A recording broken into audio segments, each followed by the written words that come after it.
साथियों, जय हिंद, जय भारत, वंदे मातरम। मैं आपका साथी वेटरन ओम प्रकाश जैसलमेर से।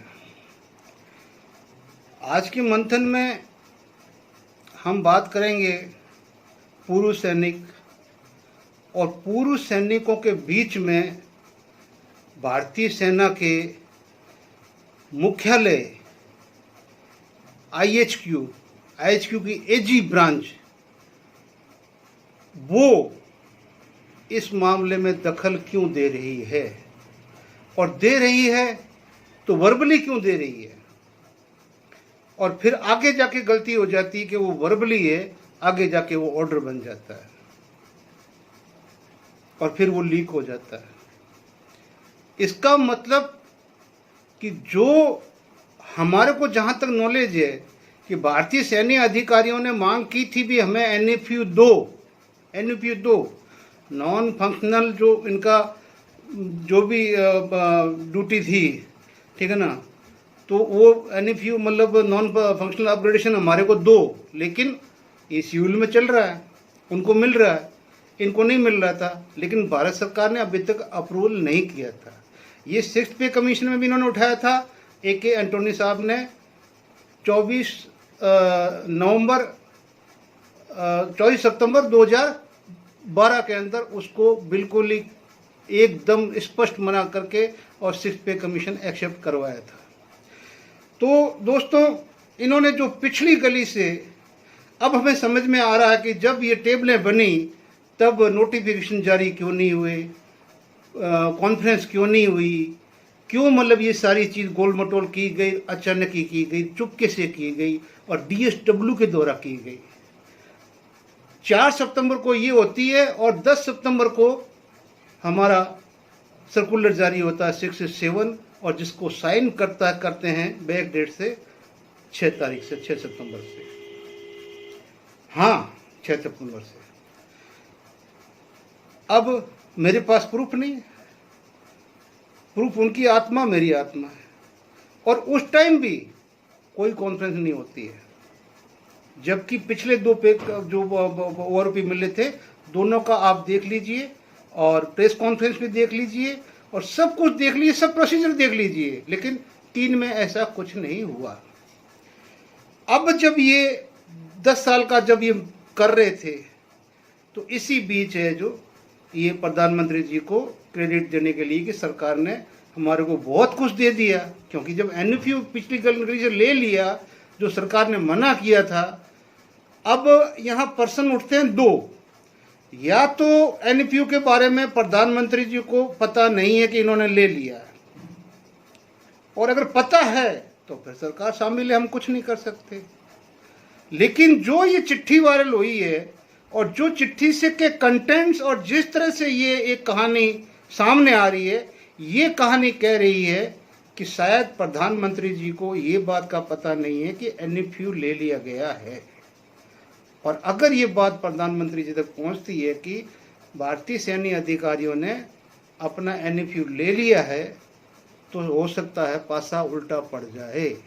क्योंकि आप सोचिए, एडिटोरियल जनरल एजी ब्रांच को अगर कोई चिट्ठी फॉर इन्फो होती है, इसका मतलब है कि वो जो मैटर जो आपको इन्फॉर्म किया जा रहा है, यानी कि उनके संज्ञान में है, जो उनके संज्ञान में है उनको किया जाता है, ठीक है ना। दूसरा, डायरेक्टर इंडियन आर्मी वेटरन्स जो एमओडी के अंडर में और एजी ब्रांच के अंडर में आता है, वो और ईस्टर्न कमांड का जो डायरेक्टर जो डीआईवी है, वो दोनों टेलीफोन पे बात करते हैं, और टेलीफोन पे बात करके उनको टेलीफोन के द्वारा ऑर्डर दिया जाता है। कोई चिट्ठी आर्मी हेडक्वार्टर से नहीं निकलती है ईस्टर्न कमांड के लिए कि हमें 5 आदमी इस तरह से आप ढूंढ के पहुंचाओ 28 तारीख से पहले। और जो ब्रिगेडियर क्या नाम बताया था, मिस्टर के विश्वास, जो ईस्टर्न कमांड के डायरेक्टर वेटनर जो डीआईवी है, वो अपने सेकंड इन कमांड जो कर्नल है उनके व्हाट्सएप तक नंबर तक देते हैं कि ये 5 बंदे, एक हवलदार, एक नायक, लेस नायक और सिपाही, 5 बंदे चाहिए। एक तो हवलदार चाहिए, एक ही नायक चाहिए, बाकी लेस नायक और सिपाही मिला के 3 चाहिए। तो ये उनको है जो व्हाट्सएप नंबर देते हैं कि इस व्हाट्सएप नंबर पे जल्दी इनको हमसे भेजिए, इनको रक्षा मंत्री से मिलाना है। तो रक्षा मंत्री से मिलाना ये समझ बात से परे की है कि रक्षा मंत्री को कॉन्फिडेंस में लेना कि साहब हमने ओआरओपी में ये घपला कर दिया है और अब जवान आवाज़ उठाएंगे, और घपला तो हो चुका है। हमने टर्म्स ऑफ एंगेजमेंट भी पहले 2 में लागू नहीं किया था, लेकिन अब कर दिया है। पहले टेबलें हमने वहाँ से बनवाई थी पीसीडीए से, लेकिन इस बार टेबलें हमने यहीं से बना ली है, डीएसडब्ल्यू में बनवा ली उनको, जैसे भी हो, कुछ भी हो, या बनवा के मंगा ली है। डिक्लेरेशन हमने किया है। यानी कुल मिला के ये सारा जब ये मतलब घपला हुआ है, तो इस चिट्ठी को फिर बाद में जब ब्रिगेडियर साहब आगे अपने जितने भी कोर हेडक्वार्टर है, उन कोर हेडक्वार्टरों को आगे एड्रेस करते हैं कि अब बताओ कि ढूंढने वाले कितने हेडक्वार्टर है? 7 हेडक्वार्टरों को 5 बंदे ढूंढने हैं। सोचिए आप, ऑर्डर कहां से गया है? दिल्ली से, और वर्बल ऑर्डर गया टेलीफोन पे। एक जनरल साहब एक ब्रिगेडियर साहब को ऑर्डर देते हैं, ब्रिगेडियर साहब एक कर्नल साहब को डिटेल करते हैं, और चिट्ठी पे खुद वो साइन करते हैं, और वो साइन करके 7 एजेंसी को लगाते हैं कि 5 बंदे ढूंढो जिनको ओआरओपी 3 का हाईएस्ट फायदा मिला हो इस रैंक के अंदर, और उनको हमारे को 28 तारीख से पहले उनके नाम चाहिए, और नवंबर फर्स्ट वीक या सेकंड वीक में उनको हमने रक्षा मंत्री से मिलाना है। ये कहानी क्या कहती है? ये कहानी कहती है, मेरे अंगने में तुम्हारा काम क्या काम है, जो है नाम वाला वही तो बदनाम है। क्यों?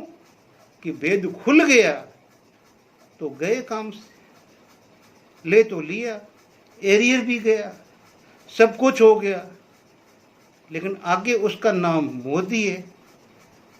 वो देना जानता नहीं है, लेना जानता है। आप लोगों ने अगर उसको कॉन्फिडेंस में लेके किया है तो हम मोदी जी को हाथ जोड़ते हैं, इनको क्षमा कर देना, जैसे प्रभु यीशु ने बोला था, हमें दाल रोटी मिलेगी, हम भूखे नहीं मरेंगे मालिक। इन भूखों को आपने दे दिया, इन्होंने ले लिया, तो हम पूरी सरकार से बोल रहे हैं कि माफ कर दो और इनको दो। क्योंकि हमारे सैनिक तो यहाँ भी 500,000 बढ़ के उसके ऊपर ही बोल रहे हैं कि तुम क्यों बार बार मेरे पास आ रहा है यार। पहले 12 साल में जाके एक बार पे कमीशन में बढ़ता था हमारा, 10 साल में पे कमीशन बैठता था, 2 साल में हमारा जाके पीपीओ रिटर्न होके आता था। तो अभी 5-5 साल में आ रहा है, तेरे को पड़ी पैसे की। मतलब ये सब सुनने पड़ रहे हैं हमें एक्स रिचमैन से। मतलब जहां 12 साल में एक बार आता था, अब 10 साल में 2 बार आ रहा, 3 बार आ गए, फिर भी तुम्हारा पेट नहीं भर रहा है। मतलब ये हमारे जवान हमें बोल रहे हैं। धन्य भाई, नहीं बोलेंगे। क्यों बोलेंगे? आपको जरूरत ही नहीं है। क्यों? कि सबने प्रकोष्ठ ज्वाइन कर रखे हैं, कांग्रेस प्रकोष्ठ, बीजेपी प्रकोष्ठ, आप प्रकोष्ठ, समाजवादी प्रकोष्ठ, वो प्रकोष्ठ, वो प्रकोष्ठ, वो प्रकोष्ठ, अध्यक्ष बना दिए कप्तान साहब, जडेजा साहब, फलान सिंह साहब, डिकर सिंह साहब। मजा आ गया। लेकिन मैं भगवान से प्रार्थना करता हूं कि ये बात झूठी निकले। ये चिट्ठी साबित करती है कि अगर आर्मी हेडक्वार्टर से रिटर्न में चिट्ठी नहीं गया, टेलीफोनिकली ये सब खेल रचा गया है, तो इनका एक ही उद्देश्य है, रक्षा मंत्री को कॉन्फिडेंस में लेना। रक्षा मंत्री को कॉन्फिडेंस में लेना उन 5 व्यक्तियों द्वारा, ताकि वो प्रधानमंत्री को कवर अप कर सके कि सब ठीक है। समझे मेरी बात? बाकी काला दिन तो हो ही गया। पीछे के लिए में आप देखना, पंजाब ने भी काला दिन अच्छा मनाया, उन्होंने भी यही चीज बोली। तो अब यहाँ पर एक 110% आप क्लिक देखना तो आपको पता चलेगा कि मेरे अंगने में तुम्हारा क्या काम है। फिर आते हम जो हमारे सैनिक ऑन सर्विस है, उनके लिए बहुत बहुत बढ़िया रक्षा मंत्रालय ने आदेश जारी किया है, और वो कानून का शक्ल लेने जा रहा है। ले लिया है, आदेश जारी हो चुका है कि जो भी हमारे ऑन सर्विस वाले अफसर, जेसीओ, जवान, कोई भी ऑन सर्विस का तीनों सेनाओं का छुट्टी पे होगा, अगर वो सांप्रदायिक दंगे या कोई रंजिश या किसी और तरीके से मतलब वो बंदा मारा जाता है तो उसको छुट्टी के दौरान भी ड्यूटी पे माना जाएगा। पीछे मैंने अखबार की कटिंग और वो न्यूज लगाई है, आराम से देखना। ये एक जो कदम उठाया गया है और उसमें नीचे दिया भी गया है और रक्षा मंत्रालय ने बताया कि हाल ही दिनों के अंदर छुट्टी पे गए हुए जवानों के साथ में बहुत ज्यादा बदसलूकी हुई है और उनको वो सारे लाभ भी मिलेंगे जो सेना में ऑन ड्यूटी मर्तक को मिलते हैं। तो ये अभी आज से ही हमने इस चीज को और ये पॉलिसी लेटर भी आपको बहुत जल्द आपको उपलब्ध करा दिया जाएगा। क्यों कि ये जस्ट लाइक जो हम बोलते हैं ना कि कैबिनेट से ये चीज हो चुकी है, तभी रक्षा मंत्रालय ने इसका आदेश पारित किया है और अब जो आने वाला सेशन चल रहा है इसमें ये कानून बन जाएगा और ये कानून बनते ही आपके हाथ में ये कानून भी आ जाएगा आपकी प्रोटेक्शन का। और हमारे टाइम में हमें तो एक मतलब ये भी नहीं कि भी हम अपने जो चोट लग गई या कुछ हो गया तो हम उसको एमएच के अंदर मतलब एट्रीब्यूट टू सर्विस कराने के लिए भी हाथ पांव कितने जोड़ने पड़ते, तब भी कोई करता नहीं था। और हम सिविल में तोड़ फोड़ जो भी हमारे साथ होती थी, मारपीट होती थी, हम उसको भोगते थे, रेड एंट्री लेते थे या पनिशमेंट भोगते थे, हम ही गुनाहगार होते थे। लेकिन आज जब इतने केस हुए हैं 2-3 महीने के अंदर तो सरकार के संज्ञान में बात गई है।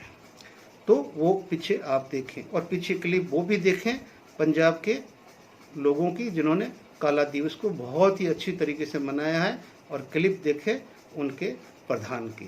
Thank you. जय हिंद, जय भारत, वंदे मातरम और मिलते हैं अगले वीडियो।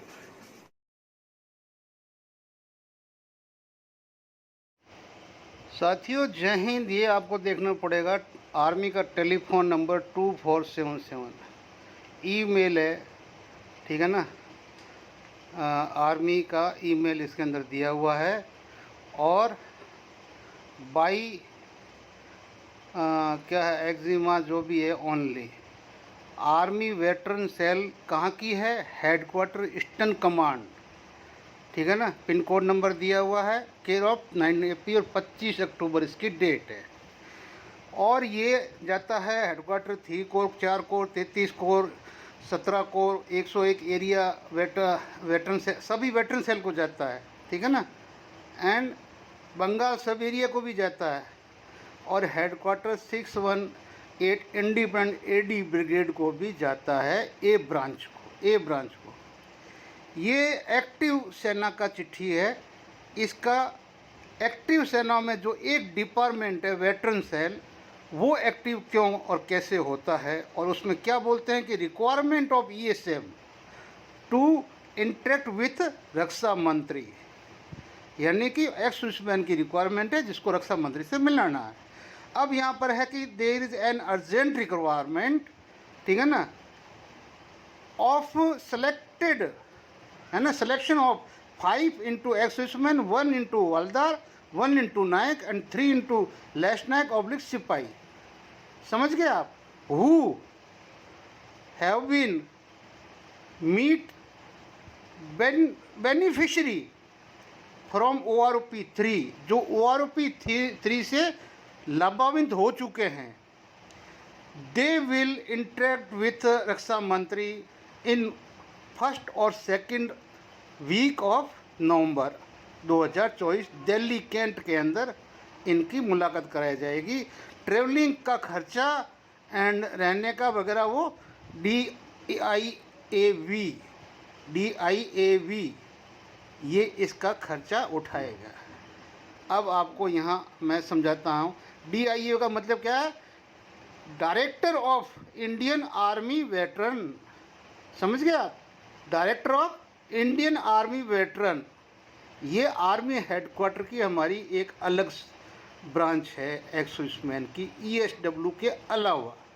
जो एक्स सर्विसमैन वेलफेयर वाला वो अलग है और DIAV अलग है। ये AG ब्रांच के अंडर में आती है, IHQ MOD इसके अंडर में आती है, आर्मी की MOD के अंडर में, AG ब्रांच में, लेफ्टिनेंट जनरल के ब्रांच में आती है। 104, ये इसका एड्रेस दिया हुआ है। अब इसमें क्या देख दिया कि name of the selected ESM to be communicated in the course for further action, और इसको जल्दी से जल्दी इस नामों को भेजना है। और ये कब 28 अक्टूबर 24 तक इन नामों को colonel AK Pataria offsetting director veteran headquarter and ECHS cell through WhatsApp app number दिया। देखो व्हाट्सअप भी दिया है कि इस नंबर पे ये नाम फटाफट भेजिए। और ये चिट्ठी जारी किसने की है? ये किए के विश्वास, brigadier director veteran and ECHS cell for MG major general in adm. अब यहाँ नोट करना, सिग्नेचर कौन कर रहा है? के विश्वास, brigadier director veteran and ECHS for MG in Adam, जो कमांड के अंदर, ईस्टर्न कमांड के अंदर जो एक मेजर जनरल एडम के लिए बैठा हुआ है, उसके लिए। अब खेल शुरू होता है यहाँ पे। कहाँ होता है कि जब DIAV को आगे बोला जाता है कि भाई हमने ये क्यों किया, तो इनको बोल रहे कि for info with reference to telecom between colonel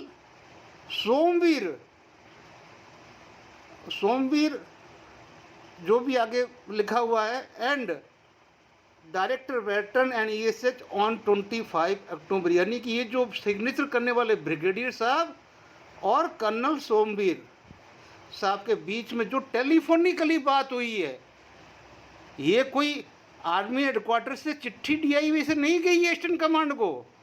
ये जो बात हुई है इन दोनों के बीच में, जिसके तहत ये 5 नाम मांगे गए। अब इसमें मज़ा तब आता है जब ये इंटरनल कॉपी AG ब्रांच को जाती है। अब AG ब्रांच को क्यों जाती है, अब आप समझिए। AG ब्रांच का डायरेक्टर कौन बैठा है? Adjutant general. He is the second senior most general of the Indian army, जो AG ब्रांच को होल्ड करता है, जो आर्मी ऑर्डर बनाता है, ठीक है ना, जो चीफ का सारा काम करता है और सेकंड चीफ की ताकत रखता है। अब इनको ये क्या लिखते हैं? फॉर योर इन्फो प्लीज, यानी इनको इन्फो करने का मतलब है कि जो यहाँ से जो आदेश पारित हुआ था, इसलिए आपको ये फॉर योर इन्फो प्लीज, यानी कि जो ये आर्मी हेडक्वार्टर में, जो ईस्टर्न कमांड में जो ब्रिगेडियर साहब को कर्नल साहब ने जिसने फ़ोन किया था DIAV से, उनको बोला था एडजुटेंट जनरल ने। और अब एडजुटेंट जनरल को किसने बोला है? ये बात आपको खुद को सोचनी है, व्यूवर्स को, कि भाई एक्टिव आर्मी को हमारी वेटरन सेल में दखल देने का, यानी कि जब यहाँ पर एडजुटेंट जनरल दखल दे रहा है, किसके कहने से दे रहा है? IHQ का, आर्मी हेडक्वार्टर का, इंडियन आर्मी का एडजुटेंट जनरल दखल दे रहा है कि 5 बंदे ढूंढो, और वो 5 बंदे वो होने चाहिए जिसमें एक हवलदार, एक नायक और लेफ्ट नायक और सिपाही, ये 5 बंदे हो। और ये बंदे हमारे को रक्षा मंत्री को पहले और दूसरे वीक बूंद मिलाने हैं। 25 तारीख को चिट्ठी निकलती है, 28 तक ये नाम देने होते हैं। और उधर 29 को ही ऑल डायरेक्टर ऑफ वो भी बुलाए हुए थे। समझ रहे हैं आप लिंक? ऑल डायरेक्टर ऑफ जो आपके राज्य के सोल्जर बोर्डों के, उनको भी 28 को, 29 को फाइनल नॉमिनेशन था उनका वहाँ पर। कहाँ पे? ESW में नॉमिनेशन फाइनल था उनका कि ये बंदे आएंगे, इनके साथ 2 बंदे ये आएंगे। 29 को फाइनल लिस्ट उनकी बनी थी, और 30 को दोपहर को हमारे को वो 23 तारीख की लिखी हुई चिट्ठी वो वायरल हुई थी।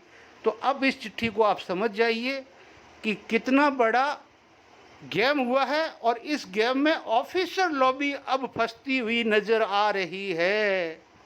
उसका तोड़ कैसे निकालें, किस तरह से रक्षा मंत्री को हम कन्वे करें ताकि जो बातें खुलने वाली आगे जाके वो खुल गई तो हम कहीं के नहीं रहेंगे। जय हिंद, जय भारत।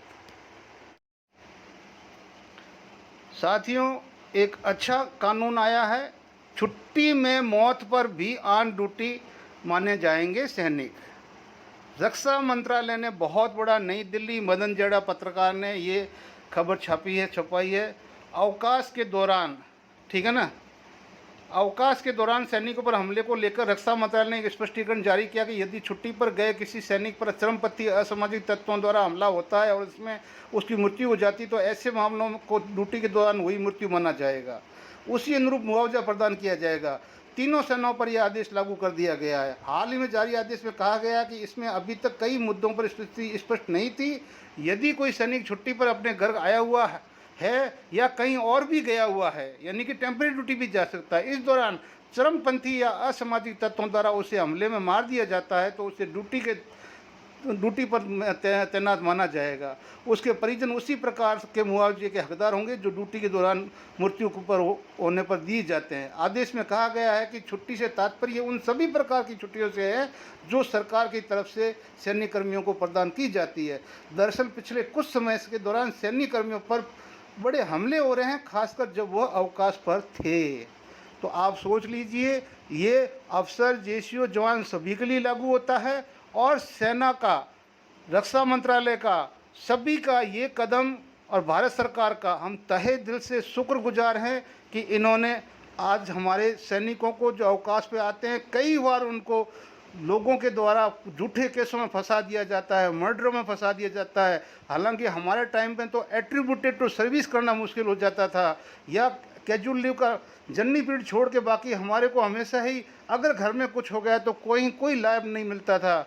तो इस पॉलिसी के लिए भारत सरकार को बहुत बहुत धन्यवाद। ये एक बहुत ही अच्छी पहल है और बहुत ही बड़ा सुरक्षा कवच प्रदान किया गया है भारत सरकार के रक्षा मंत्रालय ने, जो ड्यूटी के दौरान या छुट्टी के दौरान बंदे घर आए हुए होते हैं और घर में उनके साथ में कोई भी ऐसी घटना घट जाती है तो उनको वो सारे लाभ मिलते हैं जो कि वो युद्ध में या किसी फौज में किसी अपनी ड्यूटी के दौरान उसके साथ जो घटना घटती है या मृत्यु होती है। जय हिंद, जय भारत, वंदे मातरम।